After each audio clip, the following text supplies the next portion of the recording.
Welcome to the Vibrantly You podcast. We're your hosts, Megan Martineau and Caitlin Cipriano. In this podcast, we talk about fitness and nutrition on your motherhood journey. Whether you are trying to conceive, pregnant, postpartum, or beyond, you are welcome here. Nothing is off limits, and our goal is to support you in this important season of life so that you can feel vibrantly you. As a reminder, this information is not medical advice. Please see the show notes for more details. Welcome back to the Vibrantly You podcast. I'm Caitlin, and we are going to be doing another solo episode today. Today, we are going to dive into a topic that I think is going to be very real for a lot of us this season. We are going to talk about traveling with kids and how it can kind of stay on track with nutrition for yourself and also for your kiddos. So whether you are hopping on a plane, packing up the minivan, or just heading out for a long weekend, we both know that travel can turn into a little bit of chaos, but it doesn't have to impact how you nourish yourself and your family. So today I'm going to be sharing my favorite simple, practical, and sanity-saving tips for navigating nutrition on the go with some real talk, mom hacks, and go-to snack ideas. So let's jump in. Okay, so first things first, let's just really drop this narrative about the pressure to be perfect. Travel days are not the time when you need to worry about your kids getting the exact right balance on their plate or whether you've hit your fiber goal. The goal is fuel, function, and as few meltdowns as possible, right? That said, with a little bit of preparation and flexibility, we can keep ourselves and our kids feeling really nourished and more balanced. We can avoid that hangry situation when we're at the rest stop. So let's talk about you first, fueling yourself while you're on the go. You cannot pour from an empty travel mug, right?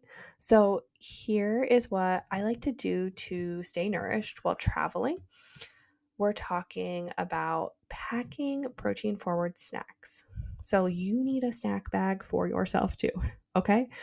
Things like hard-boiled eggs, single-serve nut butters. Oh, I love those roasted chickpeas or a trail mix. Definitely protein bars can be a really great option when you are on the go. So looking for something that has 10 grams plus of protein and lower added sugar. There's some really good options out there. So it is definitely about experimenting with your personal preferences here. Another thing to keep in mind, please do not skip meals just because the travel is hectic. This is going to backfire on you, I promise. Even if it's piecing together a lunchbox meal from the airport snacks, some deli meat, fruit, and hummus, that counts and it matters and makes a big impact on your day. Make sure that you are hydrating. You need to bring your support water bottle with you. I am not joking. My water bottle comes with me everywhere. And if you are especially flying, I would encourage you to add some electrolytes to this. When I get through security at the airport, I am filling up my water bottle and I am adding electrolytes to it. And I can link my favorite ones in the show notes. But let me tell you, this hack makes a huge difference in our energy levels and how you feel on a chaotic travel day. So don't miss that step. Our blood sugar is queen here, right? We talk about this a lot, but this is no different when you are traveling. You want to make sure that you are pairing your carbohydrates with some protein or fat, healthy fiber. If you can get all of those in there, amazing. If not, at least try to make sure that you're pairing your carbs with a protein or a fat. So think okay, I'm not just having crackers, I'm going to have the crackers and the cheese, right? This keeps your energy levels more stable, and it can really avoid those moments where why am I so tired? Why am I so moody, right? So do not forget to have those pairings. All right. Now let's transition to some thoughts for your kids. So let's talk snacks, meals, just like keeping the kids as happy as possible. So some of the things I like to keep in mind is packing familiar favorites that you know are like tried and true. You know that your kids already like them. Like, this isn't the time where you're like introducing chia seed pudding for the first time, even though you might think they'll help with their digestion. Pick the things that you know that they love. Like those like fruit leather or dehydrated fruits are great. Those, oh, my kids love these. I think they're like bear fruit snacks, and they kind of remind me of like, fruit by the foot growing up, but much, much healthier because they don't have added sugar. And then they have those cute little cards on the inside with the animals and the maze on the back. My 5-year-old loves those. String cheese, like PB&J sandwiches, mini muffins are always a huge one in our house. We always pick those up when we go to Disney, and so my kids call them Disney muffins. They're a fan. And then like you can do pouches. Like, these can be great even for bigger kids. It's still fruit, right? So we are having a win. It's portable. Generally, it may not be as messy. So those are some ideas that are always go-tos in our household. We can also, I don't know if you guys have seen these on Instagram or Pinterest, but you can make little like snack tackle boxes. I think these would be so great because it kind of feels like a game, right? Like, even asking them to help you fill each compartments with some different snacks. The variety is going to be awesome, and will keep them busy too, which is like bonus. And then if you are, again, like long travel day and you need to do the drive-thru, don't fear this, okay? It's sometimes we just need to do the best that we can do with what we have available to us. So you can still make, like a balanced-ish choice here. You can try to make sure you add in fruit if there's an option. You can swap juice for milk or water for your kids. For them or yourself, you can still make sure that there's a protein choice, like chicken nuggets or a burger. And again, you can pair those things with like the apple slices, so there's some balance.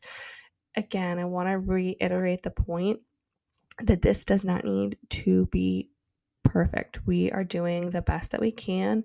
We're not skipping meals, and we're keeping both our blood sugar levels and our kids' blood sugar levels as steady as possible, right? We are trying to reduce meltdowns in days that are already overstimulating for everybody.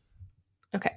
If you have the availability and the option to bring a cooler bag with you, this can be great. It doesn't have to be fancy, but just like, toss in some yogurt tubes. You can make some deli roll-ups. You can like bring your kids' favorite fruits and vegetables, cheese cubes with crackers. Again, you can keep it really simple, but just have these options that they're already going to like and enjoy and keep everybody happy.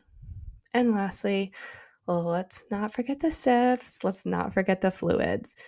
Travel can really throw our hydration way off for both kids and adults.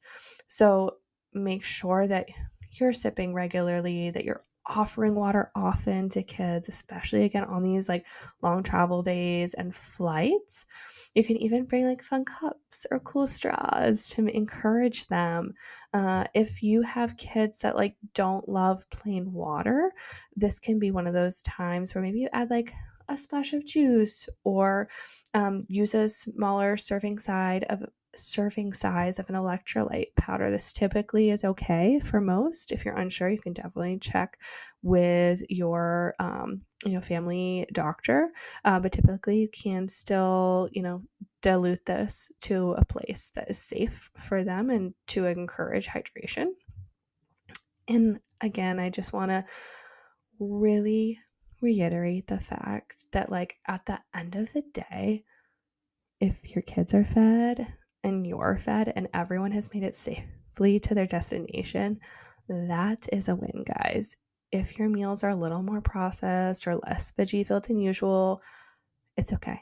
You can come back into your normal rhythms when you get home. Nutrition is never all or nothing. And travel is such a beautiful time to spend with your family. And also just a reminder that nutrition should be flexible and you should be able to enjoy the things that you want to enjoy too.